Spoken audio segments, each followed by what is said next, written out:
गर्मी के दिनों में मुर्गी पालन कर रहे हैं तो ये 9 से 10 बातें जो हम इस वीडियो में डिस्कस करने वाले हैं, इनका आपको खास करके ख्याल रखना है। अगर आपको अपनी मुर्गी को मोर्टेलिटी से बचाना है, उसको स्वस्थ रखना है, तो आपको ये चीज़ें ध्यान में रखनी है। इससे आपका बहुत ज़्यादा नुकसान होने से बच जाएगा। तो वीडियो को हम शुरू करेंगे, डिटेल से बात करेंगे, बट उससे पहले अगर आप में से कोई भी चैनल पे न्यू है तो चैनल को सब्सक्राइब करके नोटिफिकेशन बेल को ऑन कर दीजिए, जिससे कि चैनल पे जब भी ऐसे देसी पोल्ट्री फार्मिंग से जुड़े इन्फॉर्मेटिव वीडियोस रिवील हो तो आप तक नोटिफिकेशन सबसे पहले आए। आइए शुरू करते हैं। दोस्तों, सबसे पहली चीज़ तो ये कि आपको गर्मियों के दिनों में अपने शेड के अंदर ओवर क्राउडिंग अवॉइड करनी है। ओवर क्राउडिंग को बहुत कम करना है। ओवर क्राउडिंग का मतलब ये है कि आपको जहां आपके शेड में 200 बर्ड की जगह है, वहां पर 100 ही बर्ड आपको रखने हैं अपने शेड के अंदर।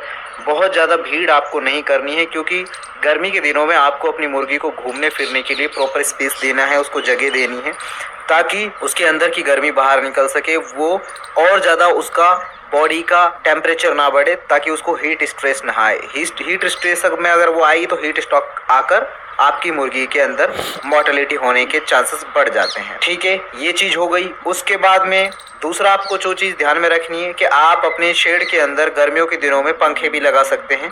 पंखे आप कुछ इस तरीके से लगाइए कि जिससे कि, क्योंकि बर्ड हैं उड़ते हैं, तो थोड़ा जालियों वाले पंखे लगाओ, जिससे क्या है कि बर्ड में उनको लगे ना, और ऊपर हाइट पे लगाओ पंखों को, और ताकि टेम्परेचर मेंटेन रहे, उनको हवा प्रॉपर लगेगी तो उनके बॉडी का जो टेम्परेचर है वो नॉर्मल रहेगा। इसके साथ साथ रात के समय में क्या कर सकते हैं कि उन पंखों को आप 3-4 बजे के अराउंड बंद कर सकते हैं। क्योंकि टेम्परेचर डाउन हो जाता है उस टाइम पे, तो मुर्गियों को ठंड लग सकती है, तो इसलिए आप इस चीज़ का ध्यान रखिएगा, आप पंखों को बंद कर दें। उसके बाद अगली चीज़ ये है जो आप कर सकते हैं, फार्म के अंदर जो गर्म हवा है उसको आपको बाहर निकालना है। बाहर निकालने के लिए आप क्या कर सकते हैं कि एग्जॉस्ट फैन का यूज़ कर सकते हैं। एग्जॉस्ट फैन का अगर आप यूज़ करेंगे तो उससे जो फार्म के अंदर गैस बन रही है, गर्म हवा बन रही है, वो बाहर निकल जाएगी। इससे फार्म के अंदर गर्मी नहीं बढ़ेगी, टेम्परेचर नहीं बढ़ेगा। टेम्परेचर नहीं बढ़ेगा तो आपके बर्ड्स के टेम्परेचर नॉर्मल रहेगा और आपके बर्ड स्वस्थ रहेंगे। इसके बाद में अगली चीज़ आप और क्या कर सकते हैं, शेड के ऊपर अगर आपने अभी तक, क्योंकि देखिए अभी अप्रैल का महीना चल रहा है और इसके आगे मई, जून, जुलाई, ये आगे जो महीने आने वाले हैं इनमें बहुत ज़्यादा गर्मी रहने वाली है। अगर आपने शेड के जो ऊपर वाला हिस्सा है, यानी कि शेड की जो छत है, उसके ऊपर आपने कुछ भी नहीं डाला है, आपने पूड़े नहीं डाले हैं, या उस कहते हैं कि जैसे धान का जो कचरा होता है वो नहीं डाला है, इस तरह से अगर कुछ आप नहीं डाला है तो वो आप डाल दीजिए। अगर आप वो डाल देते हैं, मूंज डाल सकते हैं, ये अलग अलग नाम है, मैं जो यूज़ कर रहा हूँ वर्ड, अगर आप इनको भी डाल देंगे, ये चीज़ें अगर आपको समझ आ रहा है, या फिर आपके वहाँ पे ऐसी कोई चीज़ हो जो जिस भी जगह से आप देख रहे हैं, कि उसको डालने के बाद अगर आप उसके ऊपर थोड़ा पानी का छिड़काव करें तो पानी उसके अंदर रुका रहे। अगर उसके अंदर पानी रुका रहेगा तो जो शेड की छत है वो ठंडी रहेगी, वो ठंडी रहेगी तो शेड के अंदर गर्मी नहीं बढ़ेगी, टेम्परेचर नहीं बढ़ेगा, तो इससे आपके बर्ड में गर्मी नहीं बनेगी, हीट स्ट्रेस में नहीं आएगा बर्ड। तो ये चीज़ आप कर सकते हो और ये बेहद ज़्यादा ज़रूरी चीज़ है। इसके बाद है कि आपको इस चीज़ का कैसे पता लगेगा कि आपके बर्ड के अंदर बहुत ज़्यादा गर्मी बढ़ गई है, बहुत ज़्यादा गर्मी उसको लग रही है। तो आप बर्ड को देखेंगे जैसे ही वो मुंह खोलकर सांस ले रहे होंगे और अपने पंखों को पूरा फैला लेंगे, इससे आपको साफ दिख जाएगा कि बर्ड को बहुत ज़्यादा गर्मी लग रही है। इस वजह से बर्ड ने अपने पंख पूरे फैला लिए हैं और मुँह खोलकर तेज तेज वो सांस ले रहे हैं। तो इस चीज़ के लिए आप क्या कर सकते हैं, इसके लिए आप फॉगर का इस्तेमाल कर सकते हैं। फॉगर से क्या होगा, पानी का छिड़काव होगा, और पानी का जब छिड़काव होगा तो वहाँ पे थोड़ी नमी बनेगी, उनको राहत मिलेगी। वो थोड़ा वहाँ पे जब मिट्टी गीली हो जाएगी तो उस मिट्टी में वो खेलेंगे, नहाएंगे, तो उनका टेम्परेचर जो है वो नॉर्मल हो जाएगा। तो आप ये चीज़ करेंगे तो इससे भी बहुत ज़्यादा बेनिफिट मिलेगा।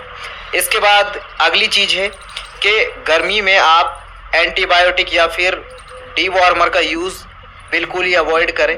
ज़्यादा ज़रूरत पड़ने पर ही यूज़ करें, नहीं तो आप ना करें, क्योंकि इनकी वजह से भी बर्ड के अंदर गर्मी बनेगी, और बर्ड के अंदर अगर गर्मी बनेगी तो बर्ड्स में मोर्टेलिटी आएगी। तो ये चीज़ आप ध्यान में रखें। इसके बाद अगली चीज़ कि मुर्गी को आपको गर्मी के दिनों में प्रॉपर फीड करवाना है, और फीड इस तरह का करवाना है कि वो बहुत ज़्यादा गर्म ना हो फीड, जिसकी वजह से उसे डायरिया, दस्त जैसी प्रॉब्लम ना देखने को मिले। तो बहुत ज़्यादा गर्म तासीर वाली चीज़ें आपको फीड में नहीं देनी है अपनी मुर्गियों को। तो नॉर्मल चीज़ें दें, गेहूँ बाजरा मिक्स करके दें अगर आप घर का फीड देते हैं, और मार्केट का फीड दे रहे तो वही मार्केट का फीड दे दीजिए, बट एक टाइमिंग के साथ दीजिए। गर्मियों में सुबह से लेकर 11 बजे तक आप दे दीजिए उनको फीड, और उसके बाद में शाम को 4 बजे के बाद दीजिए उनको फीड। दिन का जो ये 11 से लेकर 4 बजे का टाइम है, इस बीच में उनको ये फीड मत दीजिए, क्योंकि अगर ये फीड वो खाएंगे तो उनका बॉडी का टेम्परेचर बढ़ेगा, गर्मी बनेगी, जिसकी वजह से हीट स्ट्रेस में वो लोग आएंगे। तो ये आपको ध्यान में रखना है। इसके बाद में आपको अपनी मुर्गियों को बिल्कुल फ्रेश वाटर देना है। हर 3 घंटे में पानी को चेंज करना है। पानी आपको उनको ठंडा देना है। आप पानी में बर्फ़ का भी यूज़ कर सकते हैं, लेकिन बर्फ़ इतनी ज़्यादा क्वांटिटी में भी मत यूज़ कीजिए कि पानी हद से ज़्यादा ठंडा हो जाए, इससे भी बर्ड में दिक्कत आ जाएगी। तो आप ठंडा पानी यूज़ कर सकते हैं। अगर बर्फ़ यूज़ कर रहे हैं तो पानी इस तरीके से ठंडा रहे कि जिसको वो आसानी से पी सकें, उतना ठंडा होना चाहिए। तो आप इस तरीके से फ्रेश वाटर का मैनेजमेंट करें। ज़्यादा से ज़्यादा ड्रिंकर लगाएं अपने शेड के अंदर, ताकि उनको प्रॉपर पानी मिलता रहे। पानी उनको देना बहुत ज़्यादा ज़रूरी है, ताकि उनकी बॉडी में डिहाइड्रेशन ना आए, पानी उनको मिलना चाहिए। इसके बाद में जो अगली चीज़ है कि आपको उनको प्रॉपर न्यूट्रिएंट्स देने बहुत ज़्यादा ज़रूरी हैं। उनको विटामिन सी दो। विटामिन सी के लिए आप क्या कर सकते हैं, आप उनके पानी में नींबू मिला सकते हैं। नींबू मिलाकर आप उनको पानी पिलाओ, इससे उनको विटामिन सी की पूर्ति हो जाएगी। इसके अलावा आप उनको एलोवेरा दे सकते हो। एलोवेरा देते हो तो विटामिन ए की पूर्ति हो जाएगी। तो ये ठंडे रहते हैं, तो आप ये भी यूज़ कर सकते हो।